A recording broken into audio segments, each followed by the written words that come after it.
नमस्कार, जोहार। जल्दी जानते हैं झारखंड की ताज़ा खबरों को, लेकिन उससे पहले अगर आपने अभी तक इस चैनल को सब्सक्राइब नहीं किया तो सब्सक्राइब कर लें, जिससे कि आपको झारखंड की ताज़ा खबर रोजाना मिलती रहे।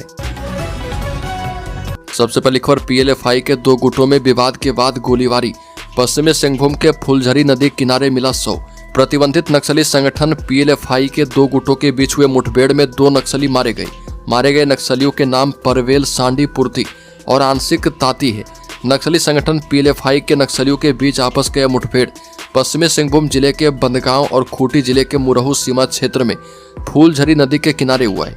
आपसी गोलीबारी में दो नक्सलियों के मारे जाने की सूचना पर घटनास्थल पर पहुंची पश्चिमी सिंहभूम पुलिस ने दोनों के शव बरामद कर लिए हैं।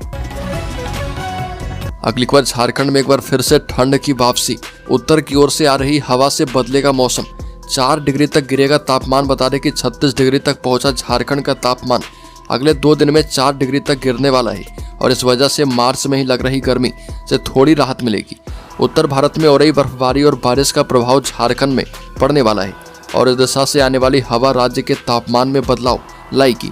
यह बदलाव सप्ताह के अंत तक दिखने लगेगा और मौसम विज्ञान केंद्र रांची का पूर्वानुमान है कि 4 डिग्री तक तापमान गिरने से गर्मी से निजात मिलेगी।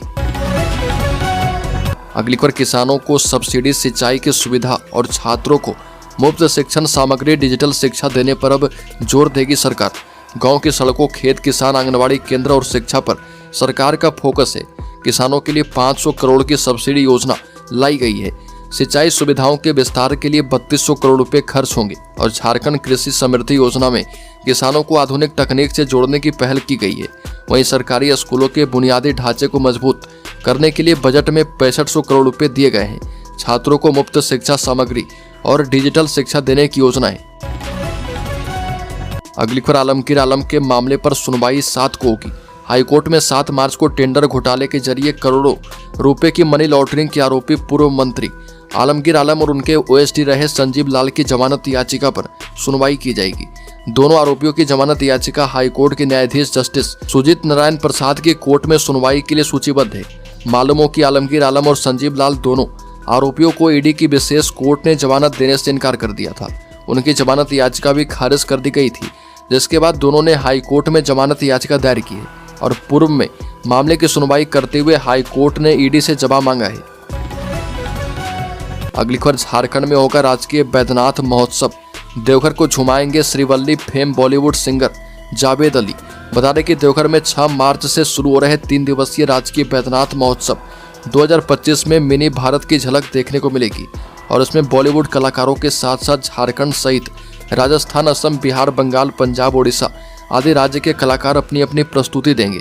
देवघर के केकेआर स्टेडियम के मंच पर 3 दिन 6, 7 और 8 मार्च को अलग अलग थीम पर कार्यक्रमों का आयोजन किया जाएगा। अंतिम दिन 8 मार्च को पुष्पा फिल्म के श्रीवल्ली फेम बॉलीवुड के जाने माने सिंगर जावेद अली अपनी जादुई आवाज से देवघर वासियों को झुमाएंगे। राजकीय बैद्यनाथ महोत्सव में एक से बढ़कर एक करके कार्यक्रमों की प्रस्तुति की जाएगी। अगली खबर, झारखंड में 20,000 करोड़ का निवेश, 15,000 को रोजगार। बता दें कि उद्योग विभाग को 486 करोड़ आवंटित किया गया है।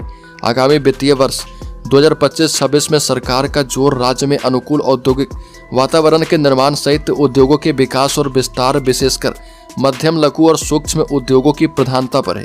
बजट में जिक्र है कि विभिन्न औद्योगिक नीतियों के तहत आगामी वर्ष में 20,000 करोड़ रुपए का निवेश लाया जाएगा, जिससे राज्य के लगभग 15,000 लोगों को प्रत्यक्ष एवं अप्रत्यक्ष रूप से रोजगार मिलने की संभावना है। अगली खबर, झारखंड के ग्रामीण विकास समेत 24 विभागों के बजट में कटौती। सबसे अधिक कटौती ग्रामीण विकास विभाग के बजट में हुई है। राज्य सरकार ने आने वाले वित्तीय वर्ष के बजट में 24 विभागों की बजट में कटौती कर दी है।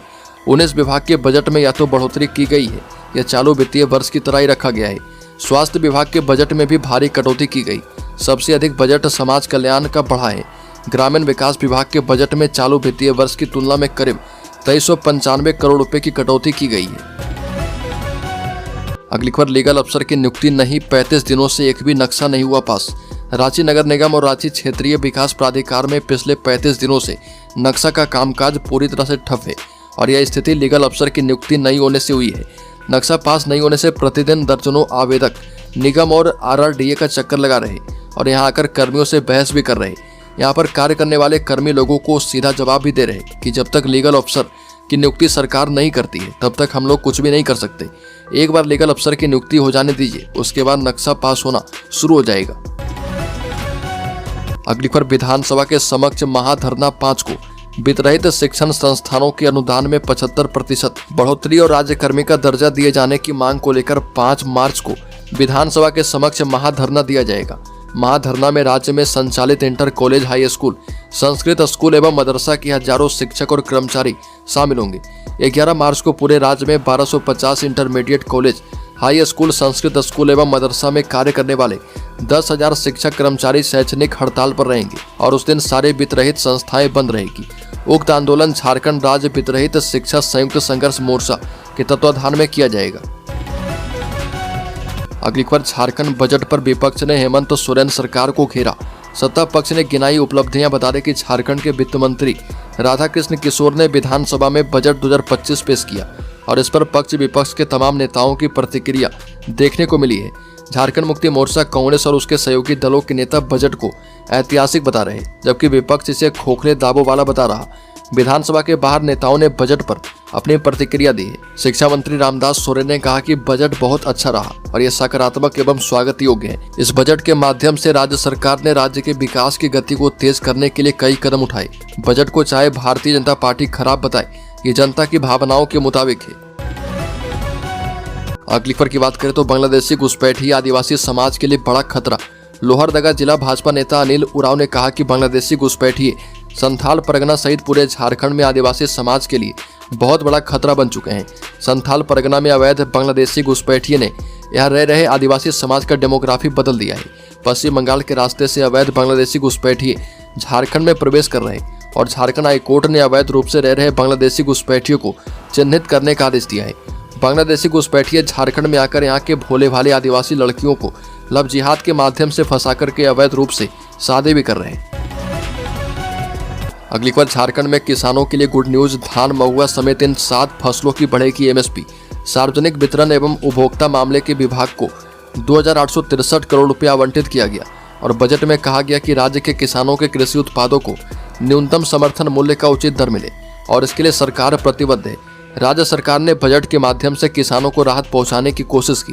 गठबंधन सरकार की घोषणा के मुताबिक किसानों को धान के साथ साथ लात, असर, करंज, इमली, महुआ, चिरौंजी आदि के समर्थन मूल्य में वृद्धि की जाएगी। झारखंड राज्य खाद्य सुरक्षा योजना के लिए कुल 100 करोड़ बजट का उपबंध किया गया है। अगली खबर, हेमंत सोरेन ने कहा कि संतुलित बजट। बाबूलाल मरांडी ने कहा कि खोखला और घिसा पीटा है।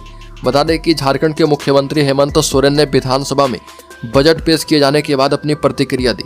हेमंत सोरेन ने कहा कि सरकार ने अपना बजट पेश कर दिया है और यह एक संतुलित बजट है। उन्होंने कहा कि पूंजीगत खर्च में वृद्धि हुई है, यह सरकार की बड़ी उपलब्धि है और हेमंत सोरेन ने कहा कि यह बजट हर वर्ग के लिए है। सरकार आने वाले दिनों में ऐसा काम करेगी कि जो लोग इस बजट में छूट गए हैं उन्हें भी शामिल किया जा पाए।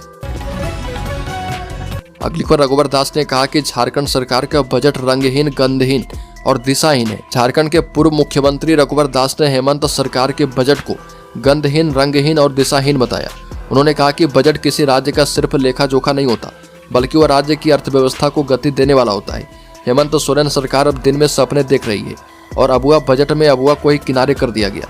उन्होंने कहा कि झारखंड सरकार ने 2030 तक राज्य की अर्थव्यवस्था 10 ट्रिलियन यानी 10 लाख करोड़ करने की बात कही, लेकिन ये होगा कैसे, ये सरकार ने बताया नहीं है। अगली खबर, अबुआ बजट में गुमला को मिला उच्च शिक्षा का तोहफा। बता दें कि झारखंड की हेमंत सरकार ने गुमला जिले के छात्रों के लिए बड़ी सौगात दी है। वित्त मंत्री राधाकृष्ण किशोर ने विधानसभा में बजट पेश करते हुए जिले में एक नए राजकीय विश्वविद्यालय और अभियंत्रण महाविद्यालय की स्थापना की घोषणा की। लंबे समय से छात्र छात्राओं की मांग थी, जो कि अब पूरी होने जा रही है। गुमला के छात्र नेता कुणाल शर्मा, जो अभी रांची में रहकर पढ़ाई कर रहे हैं, उन्होंने कहा कि अब हमें उच्च शिक्षा के लिए दूर नहीं जाना पड़ेगा। गुमला में विश्वविद्यालय बनने से समय और पैसे दोनों की बचत होगी। वहीं एबीवीपी के विभाग संयोजक सुमंत कुमार और सुशील तिर्की इसे महिला छात्रों के लिए सुरक्षित और सुविधाजनक बता रहे हैं। अगली खबर की बात करें तो जमीन लूट एवं ऑनलाइन गड़बड़ी के खिलाफ माकपा करेगी आंदोलन। बता दें कि मार्क्सवादी कम्युनिस्ट पार्टी की जिला कमेटी की बैठक चंदवा शुक्र बाजार अलोधिया में सुरेंद्र सिंह की अध्यक्षता में की गई और बैठक में राज्य कमेटी से लातेहार जिला प्रभारी सुखनाथ लोहरा और राज्य सचिव मंडल सदस्य संजय पासवान मौजूद थे। बैठक में सर्वसम्मति से निर्णय किया गया कि जमीनों की लूट और जमीनों की ऑनलाइन एंट्री में हुई गड़बड़ी और बिना सुधार के विभिन्न कोल परियोजनाओं में जमीन लिए जाने के खिलाफ अप्रैल में अंचल कार्यालय पर प्रोटेस्ट किया जाएगा। अगली खबर, पलामू के 13 क्रशरों का होगा लाइसेंस रद्द, IFS की गाड़ी रोकने वालों के खिलाफ प्राथमिकी दर्ज। वन प्रमंडल प्राधिकारी सत्यम कुमार ने छतरपुर के 13 क्रशर के लाइसेंस को रद्द करने की अनुशंसा कर दी है। साथ ही जिन लोगों ने प्रशिक्षु IFS की गाड़ी रोकी थी उन लोगों के विरुद्ध छतरपुर थाने में प्राथमिकी दर्ज करवाई गई है।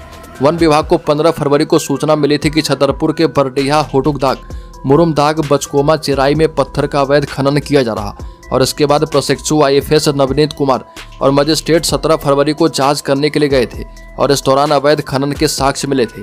जांच के दौरान कई क्रशर में पत्थर पाया गया था और वन विभाग को करीब 2000 CFT अवैध पत्थर मिला था। अगली खबर, हेमंत सोरेन की झारखंड को नए प्रखंडों की सौगात, बजट सत्र में विधायकों से किया आग्रह। बता दें कि झारखंड विधानसभा के बजट सत्र में मुख्यमंत्री हेमंत सोरेन ने नए प्रखंडों के गठन को लेकर घोषणा की है। उन्होंने कहा कि विभिन्न पंचायतों को मिलाकर प्रखंड बनाने की मांग विधायकों की ओर से की जा रही है और यह विषय गंभीर है। हेमंत सोरेन ने कहा कि विधायक अपने विधानसभा क्षेत्र की भौगोलिक संरचना को ध्यान में रखते हुए अपनी बातों से अवगत करवाएं। सरकार इस पर बृहद निर्णय लेगी। चरमुंडी विधायक देवेंद्र कुमार की ओर से पूछे गए तारांकित प्रश्न पर मुख्यमंत्री ने घोषणा की है। अगली खबर, रामगढ़ में 2625 किलोग्राम बारूद से ब्लास्टिंग करके 143 अवैध मुहाने और 11 सुरंगें की गई बंद।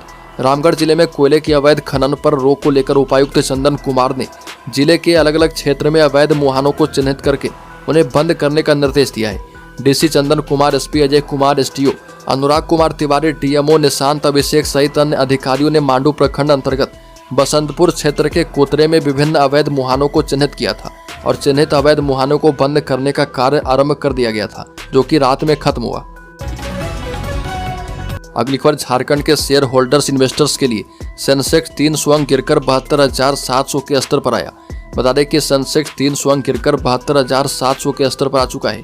निफ्टी में भी 100 अंकों की गिरावट है और ये 22,000 के करीब कारोबार कर रहा। ये बाजार का 9 महीने का निचला स्तर है। 4 जून 2024 को सेंसेक्स 72,079 के स्तर पर था।